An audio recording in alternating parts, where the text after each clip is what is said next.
Awitin ko ito para sa mga inang katulad ko, para sa mga OFW. Nay, mahal na mahal kita sa buhay ko. Wala ka, wala ako. I love you, Mother. I love you so much. Kailangan ko ikaw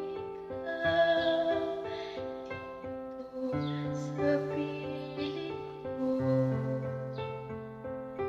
Inay, ikaw lamang ang nasa isip ko sa bawat araw na kami nagdurusan.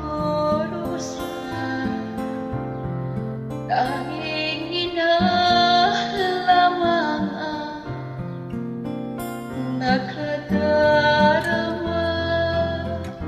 O aming ina, minamahal kita higit pa sa buhay ko, inay.